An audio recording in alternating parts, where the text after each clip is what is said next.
Good morning, सुप्रभात, नमस्कार, आदाब, सत श्री अकाल। दोस्तों, ये है आपका अपना प्रिय आरजे आदि कश्यप मुंबई से मानुस और आपके लिए लेकर आया है आपका मनपसंद प्रोग्राम पॉजिटिव कर्मा। आज है एपिसोड नंबर 291 यानी कि 291, मंगलवार का दिन 23 फरवरी।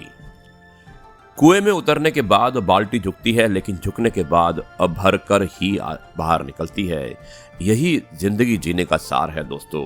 जीवन भी कुछ ऐसा ही है, जो झुकता है वो अवश्य कुछ ना कुछ लेकर ही उठता है। इसलिए झुकने की कामना रखिएगा, झुकने की प्रेरणा कीजिएगा और झुकने की आप मनोवृत्ति रखिएगा। अब मैं इस कार्यक्रम में जो होता है आरजे आदि विशेष और कुछ अलग हो जाए, एक मैं आपको बहुत अच्छी कहानी सुनाने वाला हूँ और मुझे उम्मीद है कि ये प्रेरित कहानी है। ये आपको जरूर प्रेरणा से भर के लेकर आएगी और आप इस कहानी का पूरा आनंद लेंगे। दोस्तों, कहानी का जो शीर्षक है वो है अच्छाई पलट पलट कर आती रहती है। शुरुआत करता हूं इस कहानी की कुछ इस प्रकार। ब्रिटेन के स्कॉटलैंड में फ्लेमिंग नाम का एक गरीब किसान था। एक दिन वो अपने खेत पर काम कर रहा था और अचानक पास में से किसी के चीखने की आवाज सुनाई पड़ी। किसान ने अपना साजो सामान व औजार फेंका और तेजी से आवाज की तरफ लपका। आवाज की दिशा में जाने पर उसने देखा कि एक बच्चा दलदल में डूब रहा था। वो बालक कमर तक कीचड़ में फंसा हुआ बाहर निकलने के लिए संघर्ष कर रहा था।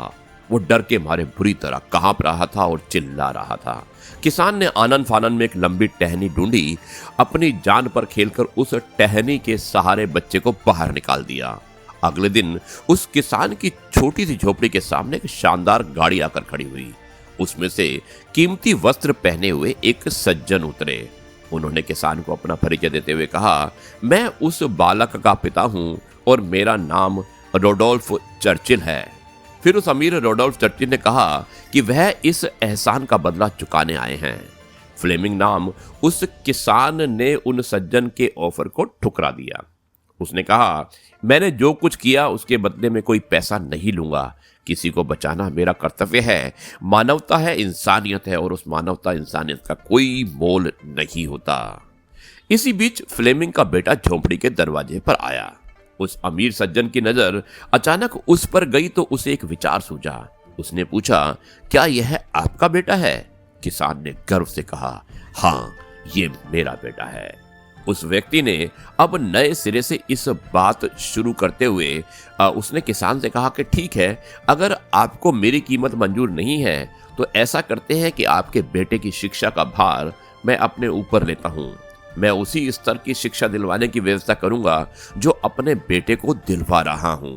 फिर आपका बेटा आगे चलकर एक ऐसा इंसान बनेगा जिस पर हम दोनों गर्व महसूस करेंगे।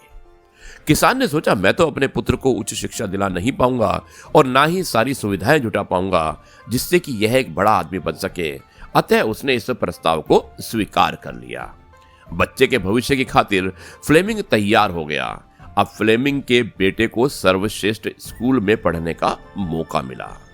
दोस्तों, आगे बढ़ते हुए उसने लंदन के प्रतिष्ठित सेंट मैरीज मेडिकल स्कूल के स्नातक डिग्री हासिल कर ली। फिर किसान का यही बेटा पूरी दुनिया में पेंसिलिन का आविष्कारक, महान और बहुत बड़ा वैज्ञानिक सर अलेक्जेंडर फ्लेमिंग के नाम से विख्यात हुआ। लेकिन यह कहानी यहीं पर खत्म नहीं होती है। कुछ वर्षों बाद उस अमीर के बेटे को निमोनिया हो गया, जिसकी जान फ्लेमिंग ने बचाई थी और उसकी जान पेंसिलिन के इंजेक्शन से ही बची। उस अमीर रोडोल्फ चर्चिल के बेटे का नाम था विंस्टन चर्चिल, जो 2 बार ब्रिटेन के प्रधानमंत्री रहे। दोस्तों, है ना आश्चर्यजनक संयोग। इसलिए कहते हैं व्यक्ति को हमेशा अच्छे काम करते रहना चाहिए, क्योंकि आपका किया हुआ काम आखिरकार लौटकर आपके पास ही आता है। यानी कि अच्छाई पलट पलट कर आती रहती है। यकीन मानिए, मानवता की दिशा में उठाया गया प्रत्येक कदम आपकी स्वयं की चिंताओं को कम करने में मील का पत्थर साबित होता है। दोस्तों, ये थी कहानी और कहानी कैसी लगी आप जरूर लिखिएगा। मैं हूं आपका प्रिय आरजे आदि कश्यप मुंबई से मानुस और आपके लिए लेकर आया था आपका मनपसंद प्रोग्राम पॉजिटिव कर्मा।